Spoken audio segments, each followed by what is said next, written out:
दोस्तों, आप फ्रूट्स खाया करें, वो हेल्दी होते हैं। आप लॉलीपॉप्स ना खाया करें, आप फ्रूट्स खाया करें, वो ज़्यादा हेल्दी होते हैं, स्ट्रॉन्ग होते हैं वो ज़्यादा। मैं भी स्ट्रॉन्ग होती है खाने से पहले, और मैंने खाया है, वो मुझे बेस्ट हेल्दी। दोस्तों, आप भी खाया करें, और आपको भी हेल्दी आएगा, ठीक है दोस्तों। और एक बात ज़रूरी है, जो वो लड़की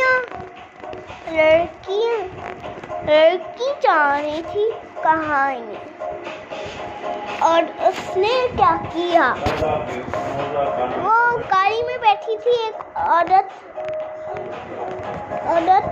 तो वो साइकिल मोटर पर आ रही थी। वो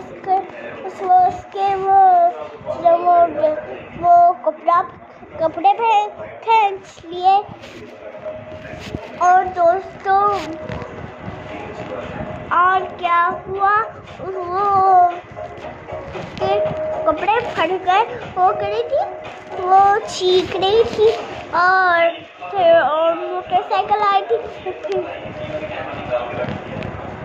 फिर चीख रही थी वो, और उसने क्या किया, और उसने, मामा मुझे भी डर लगा।